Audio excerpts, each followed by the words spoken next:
It's fantastic to see such a great crowd for the inaugural S3 Solar Software Summit. Before I get started, can we just throw the slides on screen, please? So we're gonna welcome you with some context why we've put on the show today. Again, we are very excited about this topic. We think it's a very important and growing segment within even the more broadly exciting solar market in general. So we look forward to a lot of great discussions.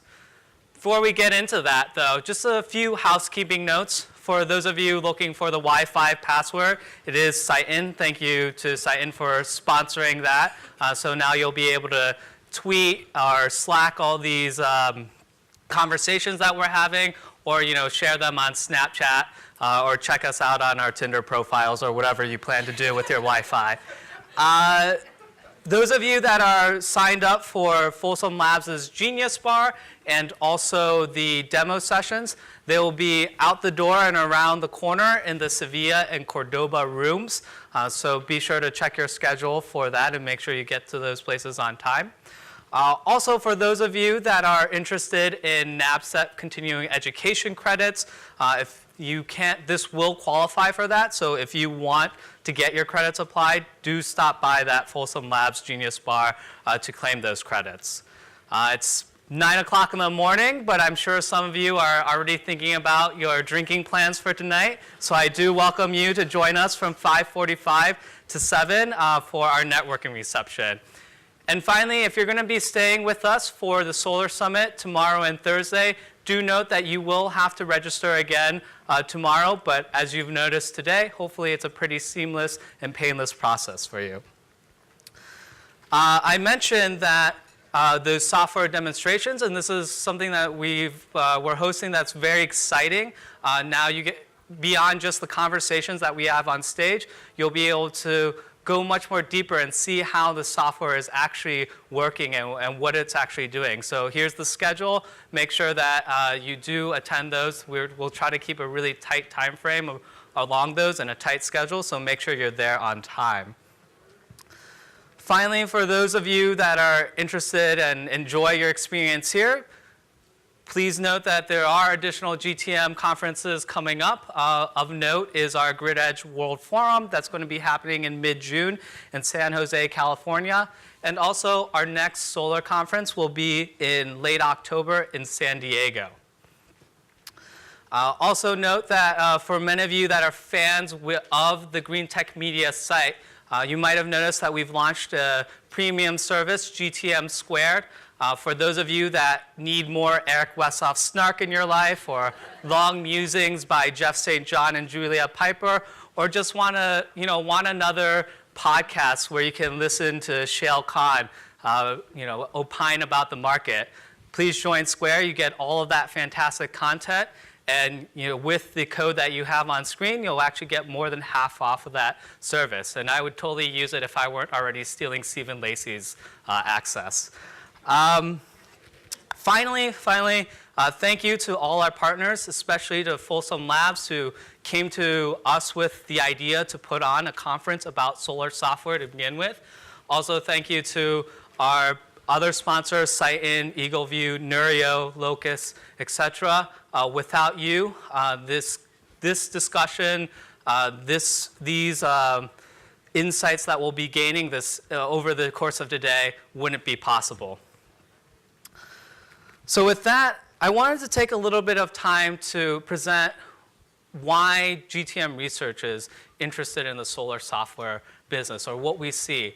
And in particular, we see this as an opportunity to really help the industry scale and tackle this big soft cost challenge that we've been talking about for the past, it seems like, half decade, but sometimes frustratingly slow to actually see real results. So why are we here? Well, first of all, in terms of why I'm here, I'm able to be here because even though my wife is 38 weeks pregnant right now, our first baby boy has decided to hopefully hang out for another couple of weeks. But more so for the industry, we know that the industry is nascent. We've seen fantastic growth over the past decade, even the past couple of years. But there's still a very long runway. Solar is still around 1% of the US electricity generation, and we know that it can take on a lot more. So we know that it has tons of potential to grow. And beyond that, one of the things we want to see, especially with the solar software segment and the solar industry as a whole, is that as it grows, we want to make sure we're growing it right. We don't want things to get too messy. We want things to be sustainable. We want it to be profitable. We want everyone to have a growing piece of this growing market. So alternatively, we also want to make sure that we pay attention to competing industries that may not look as fondly on solar as well.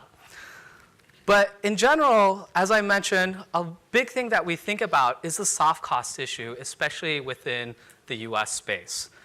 We've seen that system costs have fallen dramatically in just the past 4 years. And a lot of that's been driven by reductions in hardware costs. Even with module prices stabilizing in the past few years, we still see a 40% reduction in PV hardware. Soft costs, of course, have fallen as well, but not quite as much. And they still account for over 50%, and in fact, almost 2/3 of residential installation costs. Now, one thing to note before I go too far is that soft costs are not just a residential issue. And when we talk about software today, it's not just for residential systems as well. It's a big issue in non-residential systems, as well as even, surprisingly, utility systems as well. So we'll get some of that conversation out today as well. But looking, again, at the soft cost issue, one of the challenges of it is it's not just a PV module, right? You can't just look at it as a manufacturing process. The soft cost issue is one that is incredibly complex because there are just so many processes, so many items that are embedded in that soft cost, right? And so in order to tackle it, we have to look at solutions that are going to not just solve one piece of the puzzle, but solve the entire puzzle together. And so when we talk about software and tools that can improve it, we need to think about things that can help us automate what we're doing, the tasks that we're doing. And we have to do it with intelligence so that it's not just an open platform. We are actually guiding towards right solutions. We're learning from the iterations that we're doing. And finally, again, it has to be integrated within a broader ecosystem so that we're solving this challenge together. And so what are the real opportunities here, of course? Well, one is to help drive the industry to scale. We see a fantastic market in the US for solar. Over 16 gigawatts of solar will be installed this year. That's primarily driven by the utility sector, but still a very strong DG sector as well. And by 2020, we'll see the market near 20 gigawatts. And not only is the annual market growing fantastically, well, this year, I'm sure a lot of you have seen, we eclipsed the 1 million installation mark. And by this time next year, we'll be well on our way to 2 million installations. And by 2021, we'll see almost 1 million installations per year. So think about all the installations that we have currently installed today, and we're going to do that every single year in 2021 and beyond. That's incredible scale that we need to look towards, and how do we solve that, right? And that scale also isn't just the number of installations. It means this growing geographic diversity as well. By 2020, again, this is under business as usual conditions, so what we can see on the table right now, we'll see over 40 states that are in some form of grid parity. And those 40 states, they encompass hundreds of utilities and thousands of municipalities, all with their own local rules, their own local regulations, and their own processes. Again, this is a lot for the industry to tackle. And again, when we think about the growing scale, both in terms of numbers as well as geographic diversity, we have to make sure that when we double installations, we're not doubling effort and as a result, doubling costs as well. Second opportunity we see is this growing ecosystem of long-tail installers. If you look at the market right now, approximately 46% of the installed capacity last year was installed by residential companies outside of the top 5. And in fact, once you go to the top, even the top 50, only account for around just a little bit under 2/3 of the market. And then the rest of that is literally hundreds, if not thousands, of different installers. And one thing to think about that is that market is scaling tremendously, such that if market shares remain constant, and this is a big if, right? We're not saying that it will, and honestly, this is one of the most heavily debated topics within the GTM research team as well, is how will the long tail versus the large players evolve. But if we kept 2015 market shares constant, you'd see that the addressable market for installers outside of the top 50 in just 2 years from now is the same as selling into SolarCity, Vivint, NRG, Sungevity, and Sunrun. That's amazing, right? We have this a market that's not only growing, but also this group of local and regional installers that are also growing and keeping fairly well in pace with the top installers as well. And so part of the challenge today, and I'm sure something that we'll talk about a lot, is how do we support these installers as well? How do we provide them with the tools and resources similar to what the bigger companies are able to develop on their own? And another thing as we think about how we're supporting these companies is the installation process itself. Sometimes we look at the residential installations, we think, they're fairly simple. They're repeatable, you do them a lot. But it's actually a process that still needs further refinement. If we just walk through a basic process where you have customer acquisition, you get to the contract, you got to wait a few weeks because you're applying for the permits and scheduling, and you finally get to the installation, and then you wait for the utility to drag their feet a little bit and finally give you that interconnection permission to operate, and then you have those long-term operations, right? Well, this process for a lot of installers can take 50 days is like a really best case scenario, right? And a lot of times we're seeing more closer to like 100 to 120 days. It's longer sometimes if there are incentives involved as well. And that's a real problem in the industry because, of course, in the customer acquisition process, you could see some fall off. You're educating this customer, and then they go to your competitor, or they decide not to go to solar. That's a lot of wasted resources, right? That's a big customer acquisition issue.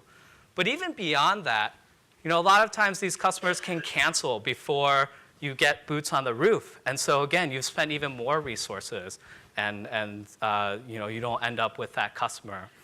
And even beyond that too is after the installation is in place, a lot of companies unfortunately don't continue to engage with that customer. And that's a real problem because it can hurt your customer acquisition. It can hurt your ability to get referrals or just simply leave a bad taste in that homeowner's mouth, right? And so all of these things, again, we need better processes. And I'm not saying that software can necessarily drive interconnection timelines down, but we can think about things like engaging the customer throughout this time so that they know what's going on, and you have a process in which you can continue to make sure that all the things that are necessary to get done are done when you're working on thousands of systems rather than 10 or a couple dozen systems.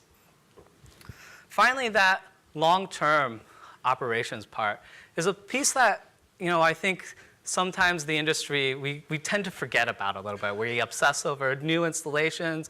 We obsess over upfront costs. We at GTM Research sometimes fall into the same trap. But the long-term operations asset management is a big piece of it. We've installed this, and now we think it's going to operate for 20 to 30 years. And there's definitely going to be asset management O&M involved in that, and people budget that in. But for example, if you look at the cost of a truck roll, which can be anywhere between $150 to $400, depending where you are. If you have a couple of truck rolls early on in that system's life, you've basically blown through your asset management and O&M budget. And that can be a big problem if this is a systemic issue, whether it's an installation practice. It can be, or even just with the hardware that you're choosing. And so knowing and learning from what you've installed, making sure that that there is this feedback loop from long-term operations to the upfront installations. Again, something that software, something that tracking can better help us tackle. And the thing with that is that, a lot of times this O&M asset management budget is coming out of that overhead and margins piece of it. So again, the better we can take care of that asset management and O&M, the more profitable our companies can be. Finally, all of this, before I close out, is to say that there is a big, it's not like we think soft costs are static, right? We think there's a huge opportunity to continue lowering soft costs, almost 40% in just the next few years. And that's going to help drive over 160% of installation, growth in just the residential sector, and potentially more within the other sectors of the market as well. And software, as we'll discuss today, plays a key role in that. It's not just the solution, but it's a solution that helps us do things more intelligently and helps us plan these systems better. With that, I'm going to, first of all, just close my part of this welcome in saying that we have a really exciting schedule and agenda for today. A lot of great fireside chats and roundtable discussions with some people that have been thinking a lot about the solar software space and what it could do for solar itself. And finally, walking through the value chain pieces so we get actionable intel on what we can do to actually lower these costs or just be more efficient in our processes. And so with that, I do want to turn it over to Paul Grana, who's a co-founder at Folsom Labs, who will talk a little bit more about how solar and solar software can co-evolve the space.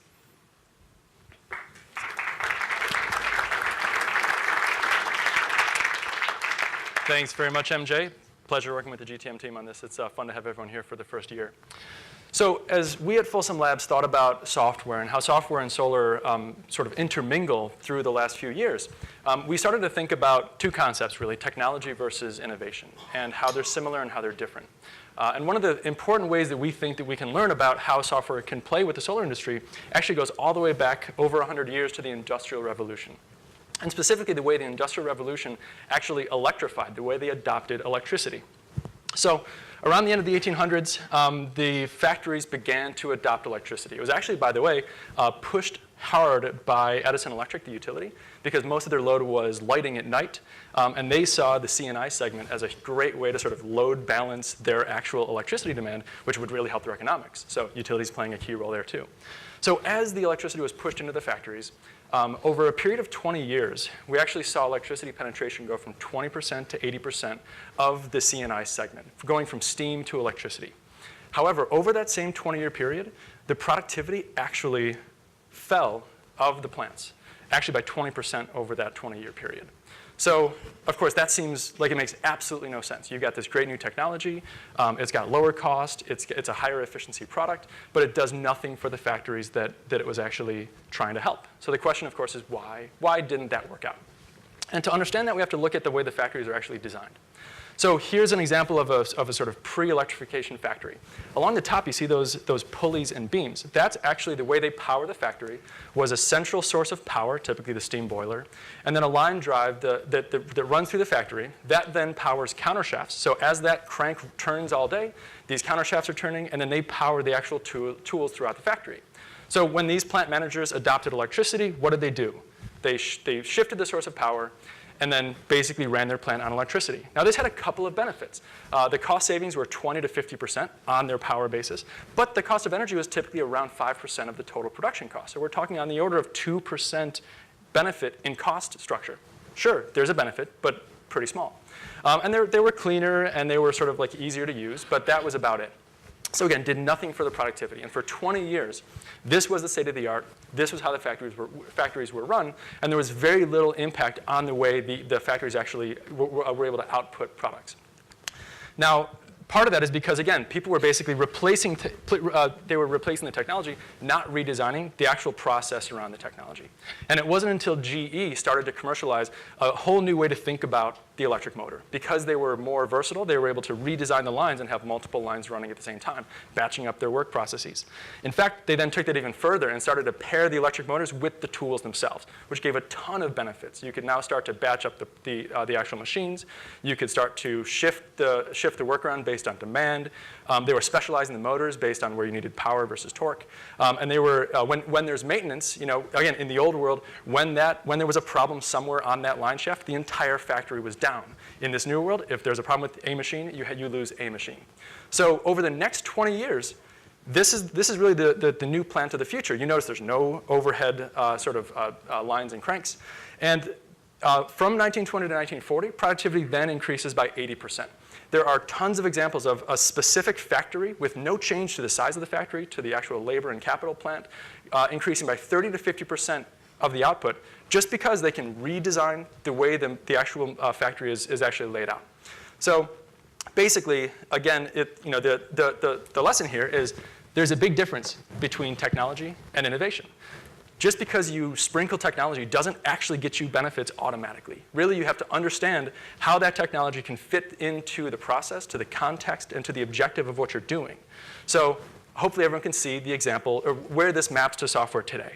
So we have software tools that are wonderful tools. But if all we do is adopt the software tools and change nothing about how we work, then we've only scratched the surface of what the opportunity is. So really, most of the trouble, most of the challenge, most of the opportunity is actually rethinking how solar developers work today, big and small, to fundamentally improve how they're able to actually increase their productivity. The way we're going to reduce soft costs is not by looking at a line item and making that line item smaller. It's going to be to say, how can I make my team 50% more productive? Software can help, but software by itself will not get you that.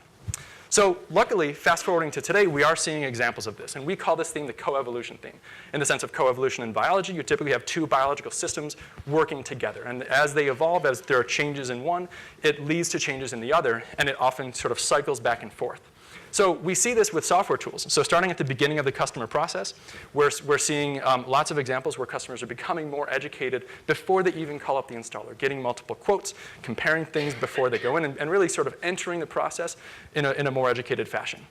Then once they start to talk to that salesperson, by the way, thanks for Sunrun for the picture here, we're seeing this process change a lot too. So we're seeing salespeople way more empowered. So instead of having a sales engineering team or an engineering team, often that salesperson is able to triage whether this customer makes sense, put together the proposal on their own without bugging engineering or finance. And then, as you see point 3 here, when that customer has questions or requests on how they want to see that system changed, now the sales team is empowered to actually make that change with the customer on the fly. Now, again, because there are good software tools that do it, but the key value isn't just the good software tool, it's getting that customer engaged when they want to be engaged in how their system looks, in what technology you're using, in what a different technology will mean for perhaps the yield versus the cost of that system. So that's, we're fundamentally seeing that sales process change. Putting that in context of the organization, this is sort of illustrative, but it's a lot of the things that we hear from actual users, is that a lot of the value is actually in front loading as much as possible. So basically, in the traditional world, if I can go back, you often have to bounce between sales and engineering, sales and finance to be able to put together the actual contract. But with software tools and with good training, you can start to have that front-end team, whether it's the sales team or the business development team, really empowered to do as much as possible. And again, if you think about what this means, and again, all these bands here are shown as equal, but the engineering team, the finance team is more expensive. They tend to be more bottlenecked. It's hard to scale up an engineering team quickly. It's not as hard to scale up a sales team quickly. So again, mapping enabled by software tools, but the key thing is how can you map your process? How can you shift tasks from one part of the organization to another so that you can scale them up faster, perhaps reduce the cost basis, but more importantly, meet customer demand faster and get more out of that same team. Have more out of the engineering team because now they're leveraged across a much bigger sales team, for example. Mapping that forward, we also see changes in how systems are designed, again, enabled by software. In the traditional world, you see the examples on the left. This rooftop might be a 70 kilowatt array, but now with a lot of new technology, some software, some not, we're seeing lots of changes. Lower tilt, tighter spacing usually is better in the era of low hardware cost. Larger DC to AC ratio. And you see the greater shade tolerance as a really important one as well. Again, in a world where there's no way to properly understand the losses from shade, you have to be conservative, right? That's the responsible thing to do. But when you have tools that can actually tell you that if you get this close to an obstruction, yes, you will have losses. But again, in an era of low hardware costs, that's usually the right thing to do. So what we're seeing consistently is customers that are doing their homework are finding that it's optimal to get closer to the obstruction, to have more shade by design, on purpose, because it's better for the overall system economics. So again, the system designs are now sort of co-evolving because the software tools allow the responsible engineers to sort of do their work better and figure out what makes economic sense. Another example of how software changes an ecosystem, now on the AHJ side, there are a number of companies developing automated permit documents. And it's not just us. You see examples here from Solar Design Tool and Solar Nexus. Or I should say the screenshot is Helioscope, but there are other companies working on this as well. The interesting thing here as well isn't just that there are these new products on the market, but as these products come to market, we're starting to see inspectors say, as these come to market, I can evaluate the tool, and I can actually just green light anything that comes out of that tool. And to be honest, we hear so much about how adversarial relationships get with AHJs. But when we actually talk to them, what they actually said is, look, I don't have enough time anyway. And so if I can take all the calculations that are done by hand, and I can say, OK, 2/3 of those are done by software, so I just don't have to check them as long as the output is within what I need, I can then narrow the band of what I need to do to stamp a permit application. So it's actually in their best interest. But what ends up happening is you start to have a slightly better workflow through the AHJs. I'm not promising the world. As we all know, those guys can still do whatever the heck they want. But we're seeing at least some slight changes towards a happy relationship there. Again, enabled by software tools, but the important thing is what it does to the human interaction, to the way the documentation works, and to the way that workflow works. Similarly, on the finance side, here there's a very dynamic market that we're going to hear about this afternoon. But consistently, the trend is towards standardization as much as possible, which benefits the financiers, benefits the originators, and it's driven often by the software tools who can start to implement consistent structures for financial terms, for legal terms. And then as people get sort of normalized around that, again, it's great for speeding things up, for reducing those costs, and overall sort of helping us deploy solar and deploy capital more efficiently and more quickly. And then finally, just to talk a bit about APIs, because I'm sure we're going to hear about APIs through some of the panels today. What you see on screen is one of the examples of something that's commercially available now, but it's the first of many. So this is a case where any user can start from a design they've done in Helioscope, then send the entire design over to Unirac's UBuilder, and automatically have the entire set of engineering calculations done by Unirac. So essentially, you can have the system design and layout done based on shade analysis and spatial layouts and code requirements, and then have all the detailed ballasting calculations, wind load calculations, even a stamped engineering letter right from Unirac's tool. So that API, and by the way, for those that don't know APIs, I'll just quickly mention it. It's basically a way to automate two systems so they can talk together automatically.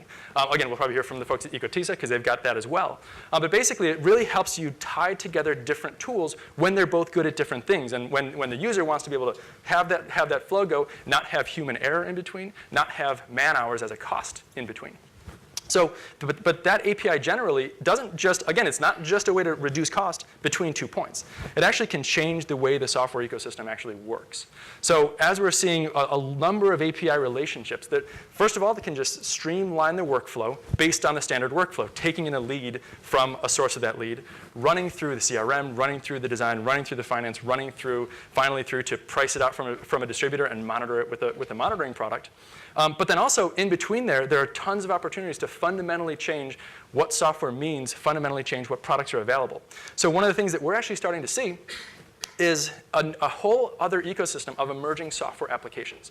So what a lot of people talk about, and what I'm sure we're going to hear today is, is this build versus buy, Sunrun versus these software products. But the future isn't necessarily all solar cities, and it's not necessarily all monolithic software applications. We actually are starting to see, and we strongly believe, that the future is going to be even more software products that are smaller and more specialized. So we consistently hear from iPhone app developers, or smartphone, I should say, app developers, who are working on a very specific problem. Maybe they're working on how to automatically tell a 3D layout based on a smartphone from someone standing on the ground. Kind of attacking the post-Suneye world. We hear from people working on AHJ problems. How can they develop an AHJ database? How can they develop tools to engage AHJs? very specific problems, very technical problems that, to be honest, I don't think anyone's really working on, or I'm sure they're working on, but no one's solved yet. And those companies can, via APIs, can basically tie in and have a product that's a profitable product, a product that makes sense for them to do. They don't have to build a business. They might not have an accounting team, a sales team, a support team, a finance team. They can have a product that they can sell and have a very happy business. It might be a 1 or 2 person company. And so again, that API ecosystem actually reduces the sort of minimum efficient scale for a software company. So again, as we think about this software conference as the first of a 5 or a 10-year plan, I think an important thing to think about, and my strong hunch is 5 years from now, there are going to be more software products than fewer. Because the trend is not going to be towards consolidation. It's going to be towards the big companies getting bigger, but a lot more flourishing of other companies that can work with those big companies to have very profitable, very specific solutions that don't require the full infrastructure, the full investment of a true software company. So finally, tying it together again, these 2 guys on the left side of the page took 20 years to figure out how to get the benefit of electrification of their factory. We do not have 20 years to figure out how to get the benefit of software tools. And that's why we're all here today, to basically not just understand what's on the market, but understand what those products can do for our businesses, for our workflow, and for our processes. So with that, I will hand it over to MJ.